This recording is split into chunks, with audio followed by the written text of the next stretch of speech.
Today is September 29th, 2024. Hello, my name is Marta Nowicka. I'm a Polish visual artist based in New Jersey, US. Thank you for inviting me for this interview. It's a pleasure to share my story and my artist journey. So how it started? I think I don't have a typical story as other artists. So I was not a kid who was really into visual art. I was more into dancing or singing or acting.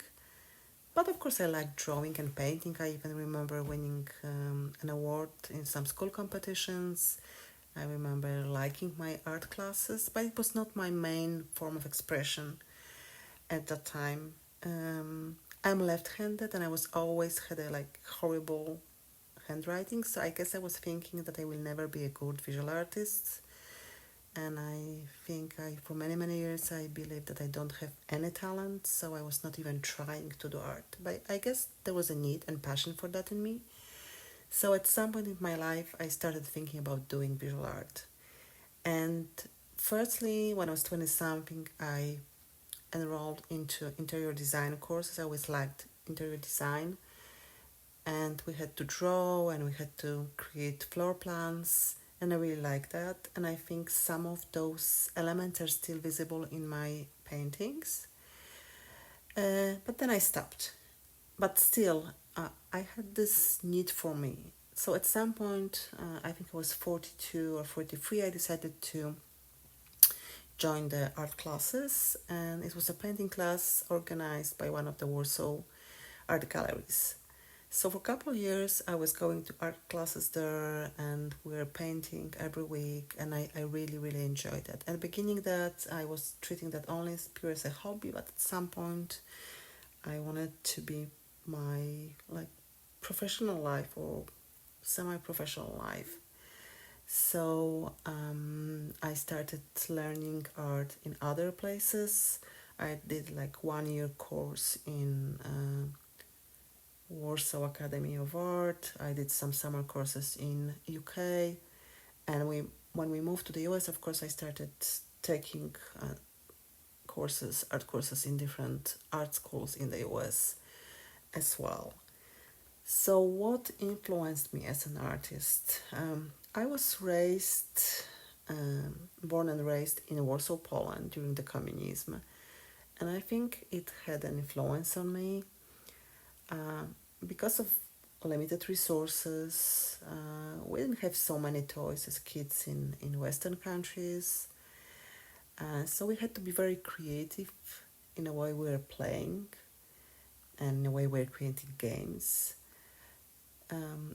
So I think that developed my creativity, and the fact that for many years I had to create those imaginary places or imaginary objects. I think that sparked my imagination and my creativity.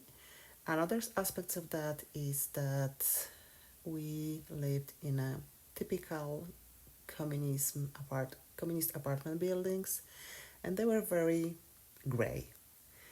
And my memory from childhood was that buildings were gray, streets were gray, people were dressing gray. Probably it was not true, but that's my memory, because I remember every time we were watching some movies from US or Western European countries, I was so inspired by all the colors and vibrancy of those movies.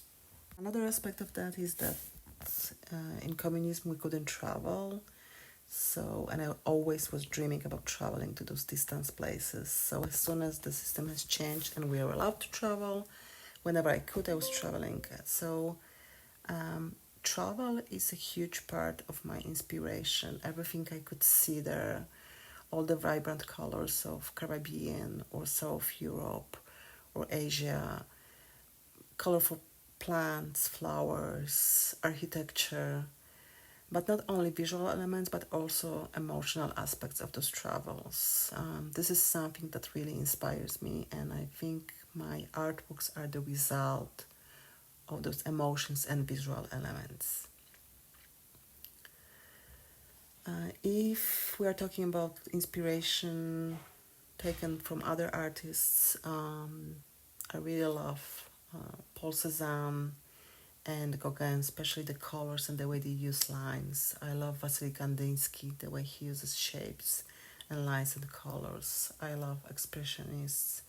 There are a few Polish artists like Jacek Jerka or Rafał Albiński, which are creating in a magical realism style, which I really love.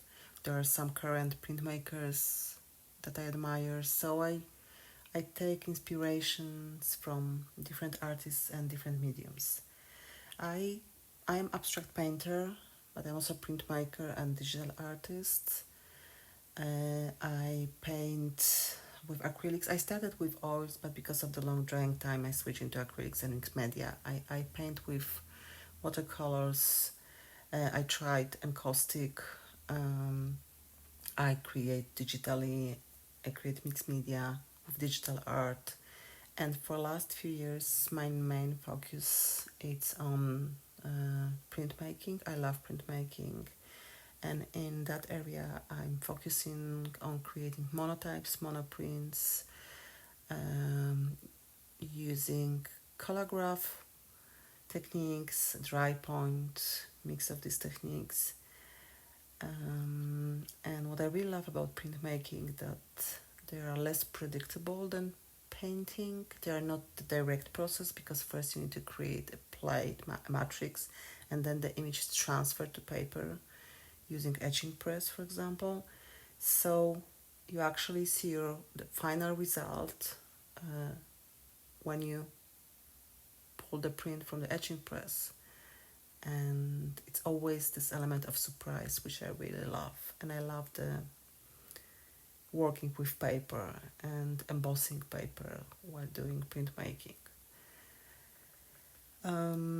Lately, I'm experimenting a lot with the way I create my plates, the shape of the plates, but also materials I'm creating with. So, just a week ago, I started experimenting with new material for creating plates, which is a polymer clay.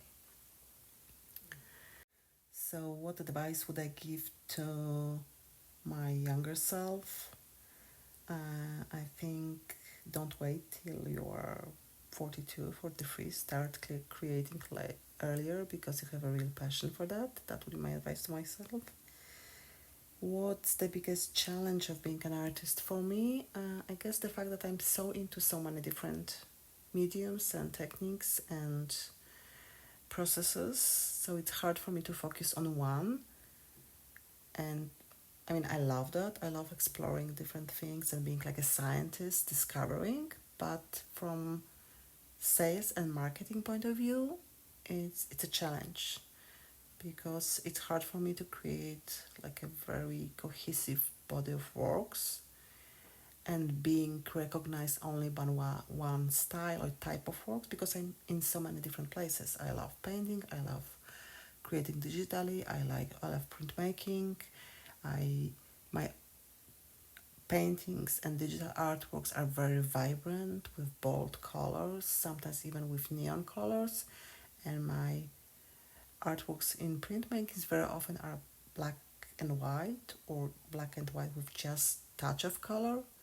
So yeah, I think focusing on one style or one medium it's a challenge for me. Another challenge for me is because of my some health issues.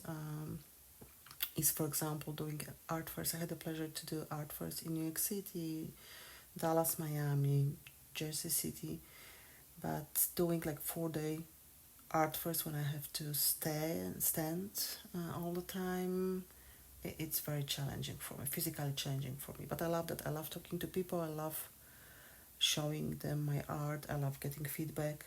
So even in spite of the fact that it's difficult and even painful for me, I love doing that.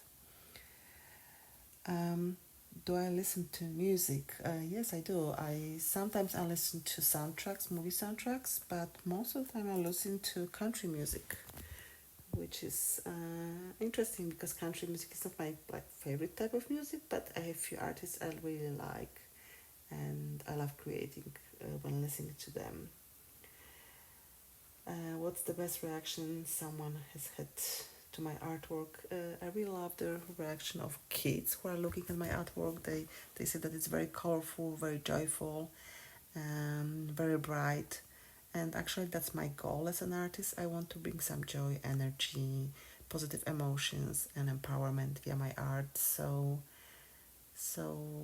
I'm happy when people say that my art is energizing or they feel happy when they look at it. I don't want to shock, I don't want to shake people, I don't want to scare people, I don't want to be controversial. I just want to bring some positive emotions or moment of reflection about the nature, about the beauty which is surrounding us. Regarding my like visual language, what I'm really interested in is this interplay between shapes and lines, textures and colors, about contrast. I love playing with different textures, with different shapes, even with different surfaces, meaning that in one painting I can have a part of the painting which is matte and part of the painting which is glossy. So yeah, I love playing with those contrasts, whether it's color or textures or lines or shapes. So that's basically my artist journey and my artist story. Thank you so much for listening and have a wonderful day. And I wish you a lot of joy when looking at art, either if it's my art or beautiful art created by other artists. Have a wonderful day. Thank you. Bye.